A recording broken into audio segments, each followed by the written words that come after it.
Yeah, here we I are. can see your face. Back out trucking. And we have stories to tell about first day out trucking. There's a truck. Yeah. Here we are, exercising, because everything changed. But we'll tell you about it when we're back in the dry comfort of the cab. Hi. You ever have one of those days where you wish you'd just stayed in bed instead of getting in your truck and driving around? Like when you get to a shipper and they say, oh, the load's not quite ready yet, and we don't really know when it'll be ready. There's a good case in point. So my name's Kevin. I'm a solo driver for CRETE Carrier, and you're watching The Joy of Trucking.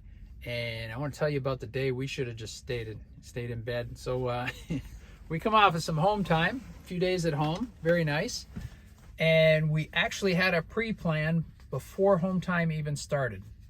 Got home, parked the truck, saw that there was a pre-plan, perfect, all set up for when we're leaving home. So I accepted the load. So the day comes, we're loaded up. I got all the groceries, everything's on the truck. Tanya loaded all her extra shoes and winter coats and stuff. And we drive an hour and a half. So we've got a load to pick up, Georgia Pacific.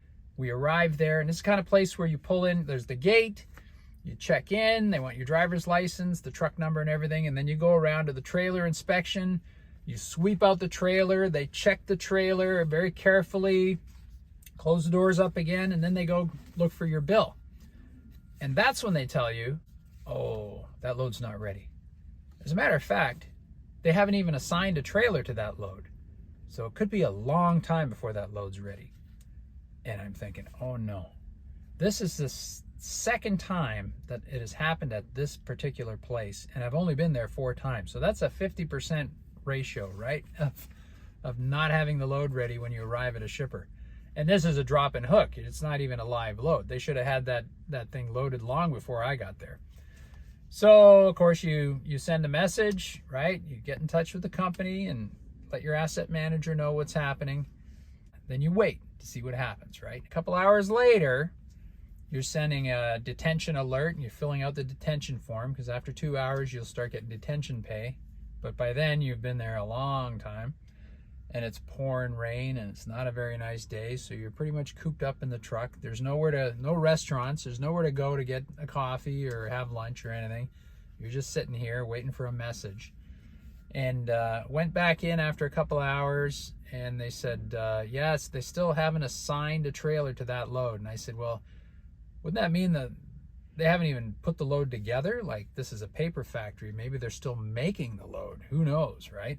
So a couple of more hours go by, and I reach out to my asset manager. I'm like, what's the word? What is happening? What should we do here?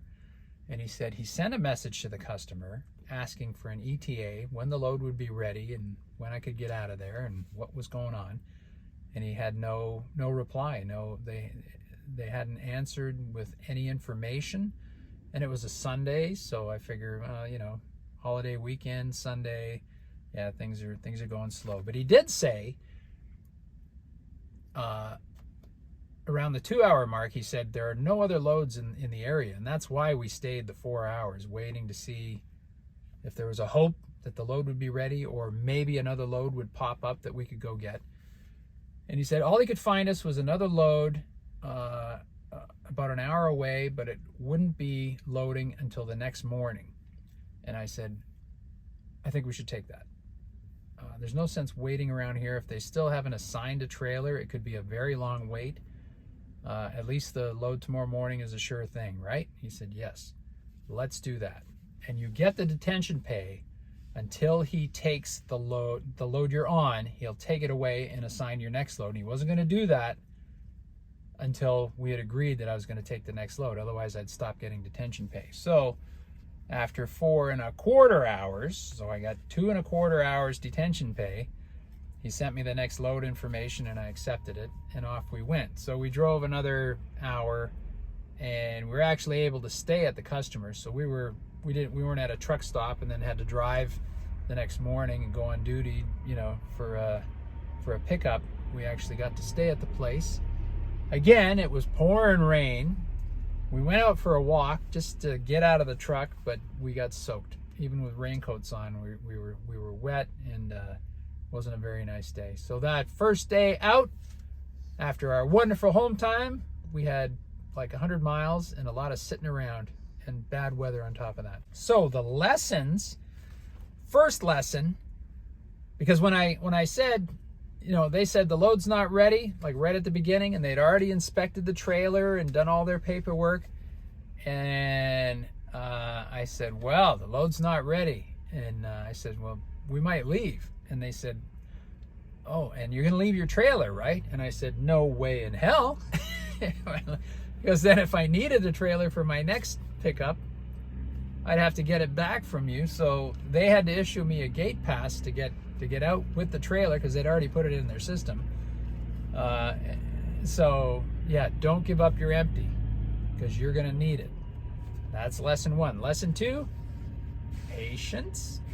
You gotta wait. You gotta wait for whoever to find out whatever and decide what to do, and communicate. Let them know right away that there's a problem, and keep checking back to see if there's a solution, and communicate with your asset manager and work out the problem with him, because he's there to support you and take care of stuff like this. Let him do his job. And the final lesson here, because like I said, this was the second time out of 4 visits that this happened. So the lesson we learned in the past was to make sure you have a load pre-planned before you leave the house, right? So you're not loading up the truck and getting all your food in the fridge and everything else, and then you sit there in the truck waiting for a load. Well, you could be at home. It'd be a better use of your time, you know? Because it happened to us once where it took all day and we didn't get a load, and we had to take stuff off the truck then and go back home. And that sucks. That sucks. And that sucks. This particular customer, I think we will check to see that the load is actually ready before we leave the house next time. Just with these guys. You don't have to do that with everybody, but now we've been burned a couple of times. So that's what you take away from it. Even though it was an unproductive day, we're going to try hard to learn our lessons and make sure it doesn't happen again. That's all you can do. So I know you've all had similar experiences out there, and with the dry van division, it's not all live loads. It's mostly drop-in hooks, so it doesn't always happen like this. So give us a thumbs up, give us something for that terrible day, and put your comments below and tell me about your experiences with this sort of thing. And hit that subscribe button and ring the notification bell, and we'll see you down the road. Better days ahead, right? Bye for now.